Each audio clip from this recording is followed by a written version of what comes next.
She found a husband in the trash to save her career. What she didn't expect was that he'd force her to face the woman she'd become. Lily Gates had spent years building the perfect image, polished, powerful, untouchable. One lie to protect her reputation seemed harmless. One homeless man seemed disposable. But when the cameras caught her cruelty and the investors started asking questions, everything she'd built began to crumble. And the man she hired to play her husband, he refused to let her hide anymore. This is the story of a woman who had everything and lost it all before discovering what actually mattered. Before we see what really happened next, if you love stories that remind you what truly matters in life, hit that subscribe button right now. Doing that will help our channel grow. Please subscribe and be part of our growth. Thank you. Now, let's get back to Lily's story. Lily Gates was 15 minutes early to everything, her calendar color-coded by priority, her voice steady even when her blood boiled. She didn't do chaos, she didn't do mistakes, and she certainly didn't do vulnerability. At 31, she was the lead strategist for Stonebridge Capital Partners investor events, the woman who made millionaires feel seen and billionaires feel comfortable. People didn't love her, they respected her, or maybe they feared her. Lily couldn't tell the difference anymore, and she didn't particularly care. The Penn Station district office tower reflected her perfectly, all glass and steel and sharp angles. She belonged here. She'd earned it. And in 3 weeks, after the Plaza Hotel gala she was orchestrating, she'd earned the promotion that came with it. Vice President of Strategic Relations. Corner office. 7 figures. Everything she'd sacrificed for. Then Marcus Reed happened. Marcus was her boss's boss, charming, persistent, and completely tone-deaf to the word no. He'd been circling her for months with invitations to dinners, concerts, weekends in the Hamptons. Lily had deflected with her usual precision, but at last week's quarterly review, he'd cornered her by the elevators with Super Bowl tickets and that practiced smile. "You love Rihanna, don't you?" he'd said, holding the tickets like they were engagement rings. "I can't, 8 p.m. meeting," she'd lied smoothly. "Tomorrow night, then, dinner." "I'm engaged." The words had tumbled out before she could stop them. Desperate, clumsy, so unlike her. Marcus had blinked, his smile flickering. "Engaged? Since when?" "He's actually waiting for me downstairs right now," Lily had continued, doubling down because retreat wasn't in her vocabulary. "I should go." She'd walked straight into the chaos of Penn Station's main concourse, her heart hammering against her ribs, and that's when she saw him, Andrew Brown, sitting against a column near the Bowery-bound exit, a worn canvas jacket, a graying beard, a coffee cup with a few coins inside. His eyes were clear, though, sharp and assessing in a way that made her pause. Lily had done the calculation in 3 seconds. Homeless, invisible to most people, desperate enough to need money. Perfect. "Excuse me," she'd said, crouching down with her corporate smile firmly in place. "I have a proposition for you." Andrew had looked at her without flinching. "I don't do drugs." "Nothing like that. I need you to pretend to be my husband for 1 hour. You'll get $300 now, $3,000 after." "Why would you want that?" "Because my boss is looking for me, and I need him to see you." Andrew had studied her face for a long moment, then nodded once. "Deal, but I'll need to clean up." 30 minutes later, he'd emerged from a Penn Station bathroom transformed, beard trimmed, hair combed back, wearing the suit she'd sent him in with. He looked respectable, distinguished even, the kind of man who could have been anyone. Marcus had been waiting near the entrance when they walked out together, Lily's hand tucked into the crook of Andrew's arm. "There you are," she said brightly.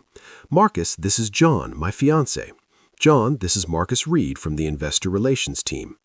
Andrew had shaken Marcus's hand with quiet confidence, saying almost nothing while Lily filled the silence with fabricated stories about their relationship. Marcus had congratulated them, his disappointment barely masked, and walked away. "Did you earn your money?" Lily had asked once they were alone. "Looks like it," Andrew had replied evenly. "But you're wrong to do this to him.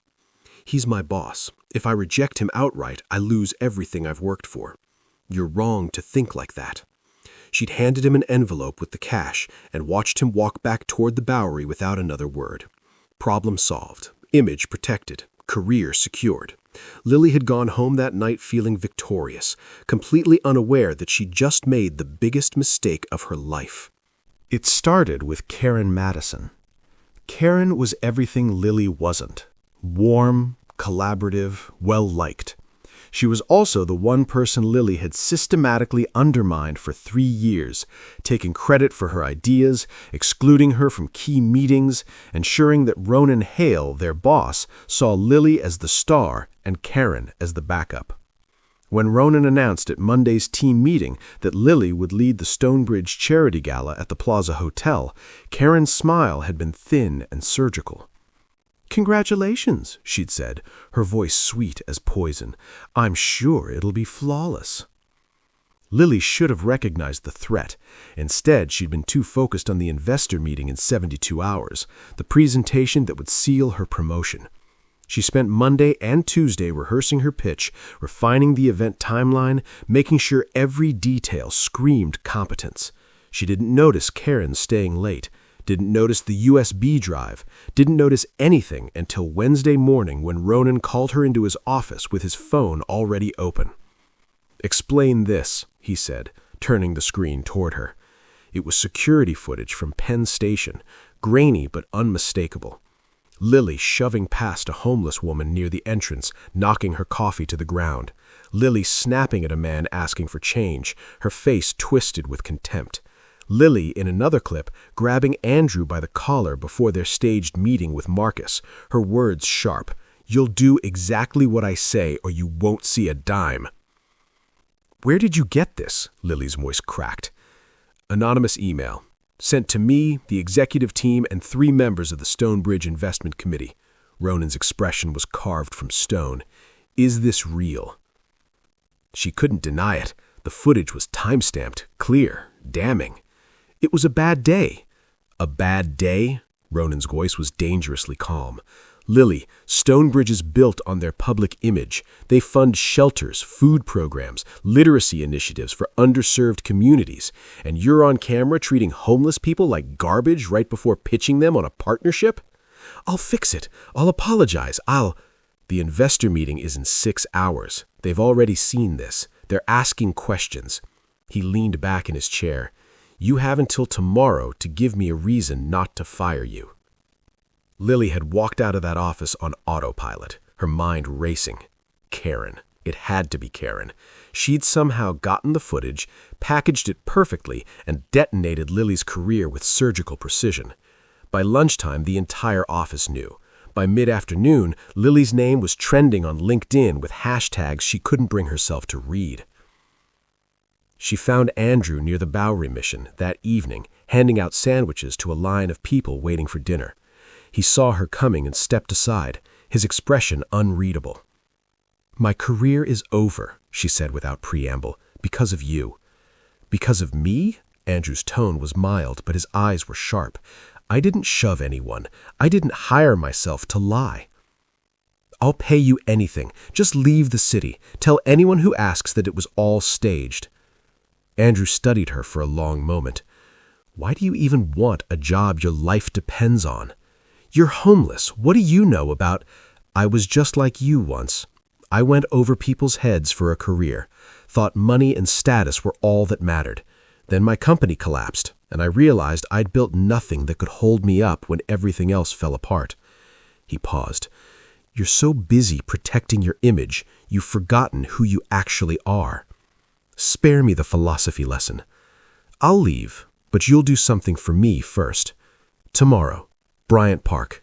Be there at noon. Why would I? Because if you don't, I'll make sure every investor knows exactly how you treated me." His voice was calm, but the steel beneath it was unmistakable. "Noon. Don't be late." Lily showed up to Bryant Park the next morning expecting some kind of ambush. Instead, she found Andrew coordinating a food distribution line with volunteers from the Bowery Mission, setting up folding tables under the shadow of the New York Public Library. Homeless men and women were already gathering, dozens of them, maybe more. "What is this?" she demanded. "Community lunch," Andrew said, handing her an apron. "You're helping." "Absolutely not. I'm not serving." "Then leave." He met her eyes steadily. "And I'll call Ronan Hale myself." She wanted to walk away. Every instinct screamed at her to protect what little reputation she had left. But Andrew's expression told her he wasn't bluffing, and Lily Gates didn't lose. So she put on the apron, stepped behind the serving table, and started ladling soup into bowls.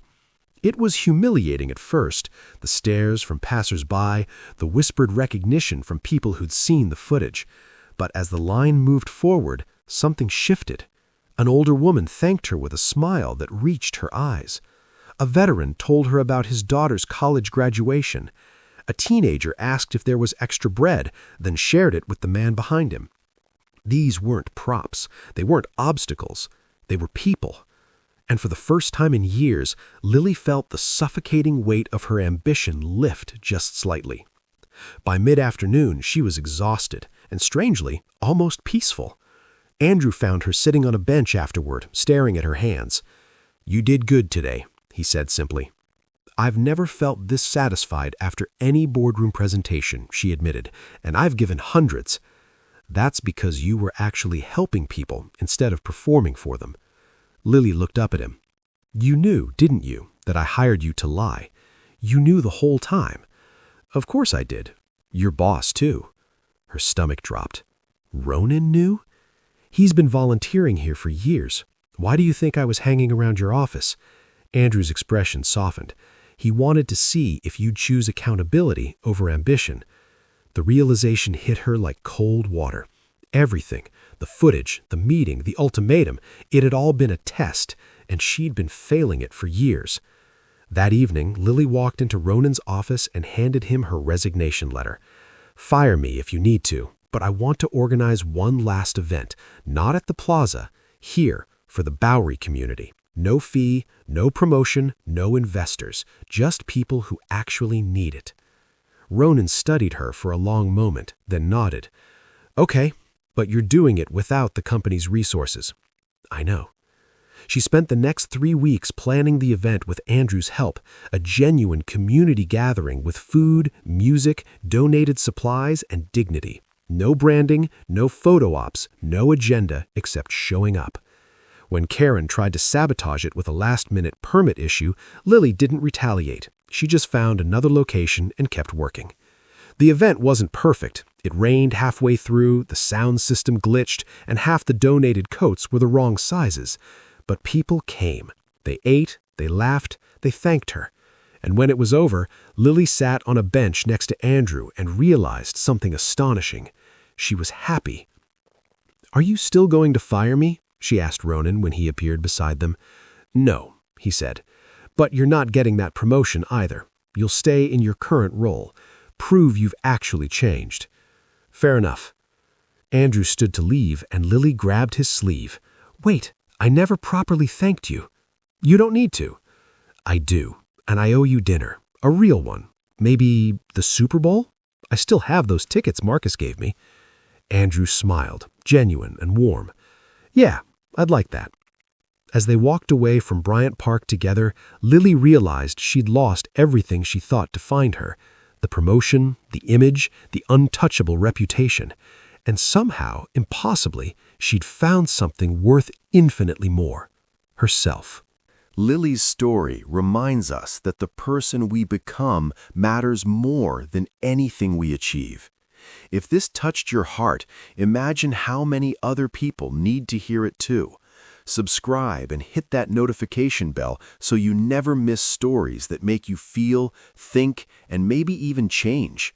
Your subscription isn't just a click, it's you saying yes to content that actually matters.